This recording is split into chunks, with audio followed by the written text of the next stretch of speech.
I had to put this on, Jay, because this is my all-time favorite color of the coral, that intense red, and that's what this is. The bead size is so impressive. The beautiful faceting, the fact that we have an ensemble or a suite, which we don't always have, so we have the full necklace at a special preview price of $109.98, and the button earrings for $69.98. And going back, you know, Jay, close to 25 years ago, Jay's gonna be celebrating his 25th anniversary coming up this October here at HSN, and I've been very honored and blessed to learn so much about this industry. Think about that, 25 all years. those years. 25 years. But you know, when you first started, I say that because, you know, it's always obviously turquoise and lapis and, you know, beautiful opals, and coral has really been the focus, wouldn't you say? Okay, when we started out 25 years ago, for about the first 5 years, here's the way it worked. Turquoise is number one, always will be number one. That's what we're known for. And I go all over the world for turquoise. Our second, believe it or not, was coral. Coral was our second go-to material, rough material. This is the orange rough. This was shot almost 10 years ago, guys. You don't even see that in Tucson anymore. Really? Okay, our second was coral, our third was opal. Now, it's turquoise number one, opal number two, rough. Coral's probably number 12, 14, 15, 16, whatever. And it's not that people don't enjoy coral. It's not that you know, that I still don't want to put coral in our designs. It's become that limited, that rare. I only work from the rough. All you will see, like we were predominantly in Tucson, if you're there now and you're out looking around, you're not going to find the rough.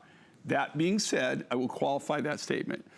I'm not going to tell you where he's at, but I just made the ultimate Italian connection. Oh, really? Of somebody, and right now it's looking pretty good. We're still in the negotiating phase of where I'm going to be able to bring you genuine Mediterranean red coral, which is very, very expensive. They dive over 200 feet down to be able to obtain this material. Everything's protected under the CITES program. Everything is legally harvested. Everything is ecologically harvested when they did it. Same thing with this. What's happening in the coral industry, and for good reason, they control it of where it can be harvested and where it can't be harvested. I know where there's, for instance, blue coral. I know where there's a fabulous amount of blue coral, absolutely stunning, beautiful. Couldn't touch it with a 10-foot pole. I wouldn't touch it with a 10-foot pole because there's no CITES certificate with it. I don't know. They say it was legally harvested, but if it was legally harvested, they would have to have a CITES permit to be able to do that. Gotcha. And it doesn't have one with it, so you can't do it. That's it. Yeah, you know, even though it's there, I'm just telling you, you don't wake up one morning. In fact, the young gentleman that I met that were trying to work the Mediterranean coral deal, he's, I think, like 6th generation. No kidding. Something like that. So he's grandfathered in. It's not something, if you want to get in the coral business, it's not something you just wake up one morning and say, you know what? I'm tired of becoming a computer administrator or whatever you do. I'm going to get in the coral business. Chances of that happening and you actually succeeding are zero, literally zero. You have to almost be grandfathered into it. In fact, I don't know anybody that I know that they're not at least 3rd, 4th, or 5th generation because you can't get the permits. You're not able to do it. Isn't that amazing when you think about, again, going back, what we used to be able to provide? Well, you know, if you think about it, and I was talking, interesting enough, I was talking to the young gentleman that we're trying to work the Mediterranean coral deal with. And here again, not is actually being able to get a good enough deal that I could actually bring something that's a great deal to you. That's the whole thing, not just finding it, but it's working the right deal and in the right volume that I can actually make a project and make it for you.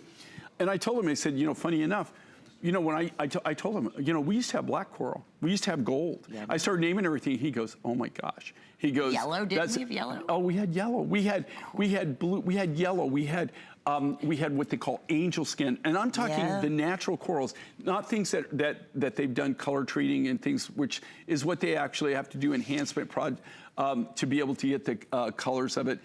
you know, when you were able to get that, that's just not available. And you will see zero of that rough material. You will see zero of this rough material in Tucson. You're going to see almost zero of these earrings left because I have fewer than 100. Same thing on the matching necklace. And this is some of the largest beads that I've seen in coral, faceted coral, in a long time. I think I have about 16 millimeters at its They're largest. massive. I wanted to do it. But here's the key thing with this. This coral is hard enough that it will take a facet. Not every coral, just so everybody knows, is dense enough. This is actually, so people, you know, there's kind of a misconception of how coral is formed. A lot of people think it's a plant. It's actually, you know, like it grows. It doesn't.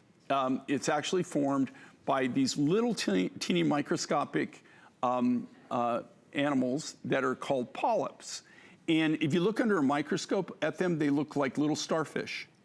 And what they do is that they're sea creatures. You only find coral in salt water. They they have these little tentacles, and what they do is they gather from their environment, the salt water, the saline solution, all the different minerals and everything. That's what they eat. That's how they thrive. So as they're ingesting that with their tentacles, and it's bringing it in, and they're ingesting it into their system, and they're growing, they're expelling the calcium carbonate, and that is a waste product for them. And they build their home out of that. So they attach to something, and then they build. That's like when you're buying coral, I don't know if this is the best way to describe it, but you're buying somebody's ex-condo, right? I always love when you describe it like in reality, that's true. Yeah, but it's not a lot of people have the misconception that it's actually something, because it looks tree-like and you know it grows. Well, it's all different forms. There's all different forms of coral. But most people are familiar with branch coral, where it looks like a tree. Yeah.